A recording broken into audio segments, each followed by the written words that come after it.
Yangtze, sungai terpanjang Asia yang mengalir. Puluhan ribu rumah dan kawasan ladang turut musnah. China mengalami jumlah hujan yang kedua tertinggi dalam masa lebih 50 tahun.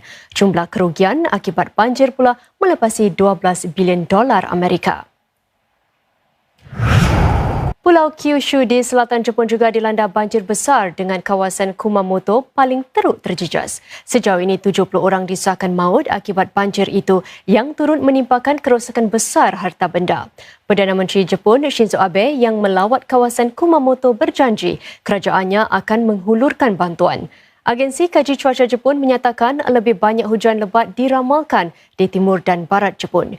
Ia memberi amaran kepada para penduduk supaya sentiasa berwaspada menghadapi kemungkinan banjir dan tanah runtuh.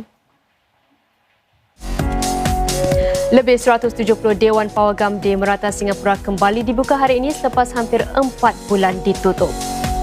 Juga ikuti nanti perebutan menguasai planet Marikh.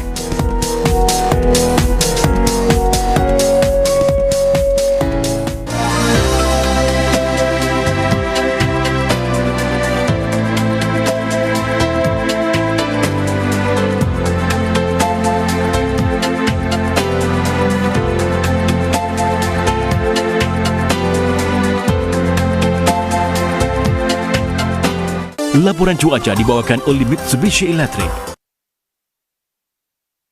Sheng Siong Live kembali dengan persembahan oleh artis-artis kegemaran anda. Iskandar Ismail, Liwani, Haizah Imran, Kalisa, Rizal Noor. Terhibur juga dengan permainan-permainan yang kecoh dan menyeronokkan bersama para pengacara Suhaimi Yusof dan Izian Melina. Segala untuk kamu. Siaran langsung Sheng Siong Live Jumaat 8.30 malam di Suria dan Mi Watch. Dibawakan untuk anda oleh Sheng Siong, segala untuk kamu. Saya rasa perkara buruk akan berlaku. Internet membuat saya rasa tidak selamat. Telefon saya sudah dimatikan, tetapi ia sedang merakam video. Oh my goodness. Namun bagi setiap komplot yang berjaya, beribu yang lain sudah dapat dihapuskan. Saya Fakafas dan saya ingin membongkar muslihat siber. Cyberpunk, Sabtu 7 malam di Suria.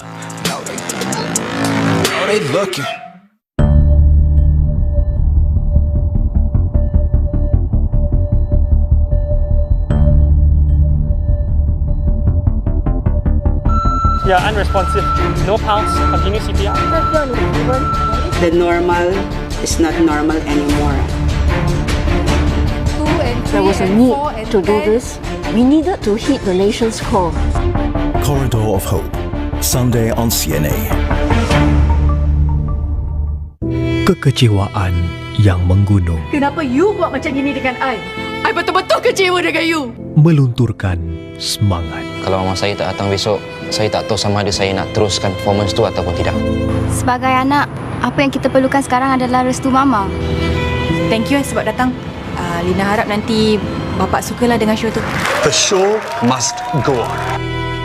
Mr. Ballerino, Selasa, 9.30 malam di Suria. Saksikan kesemua episod secara percuma di Mi Watch.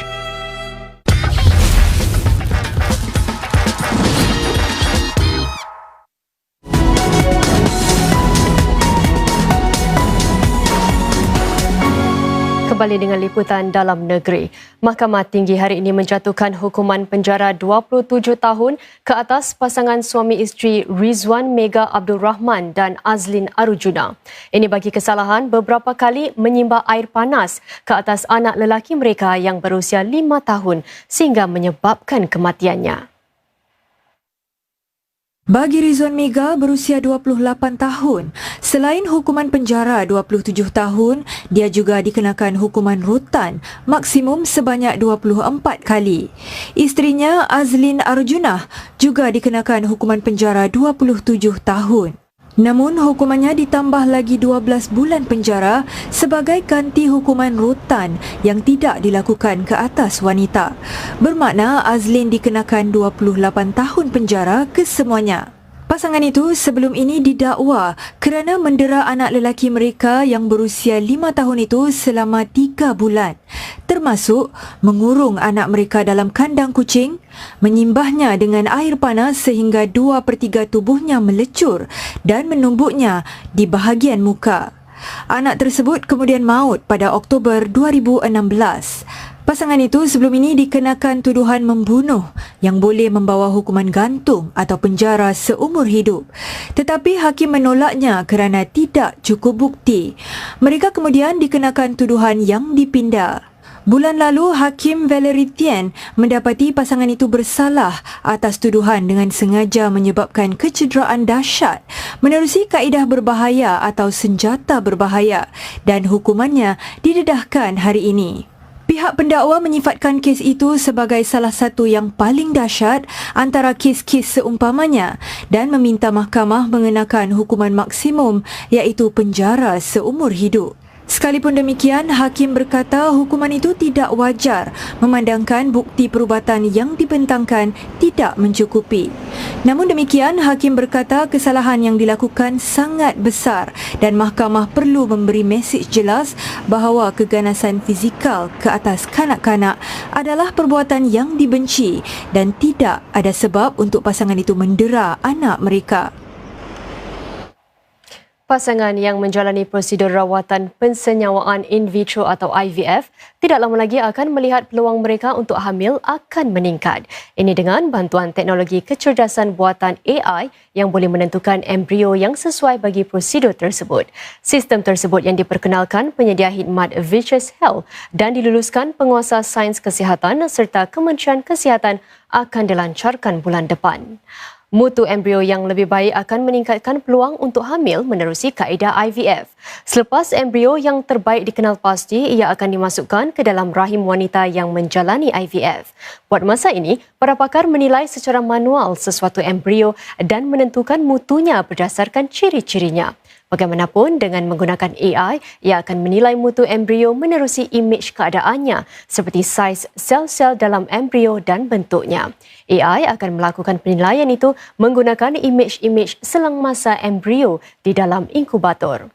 Namun demikian, AI serta aplikasinya dalam sektor jagaan kesihatan menimbulkan keprihatinan dari sudut etika.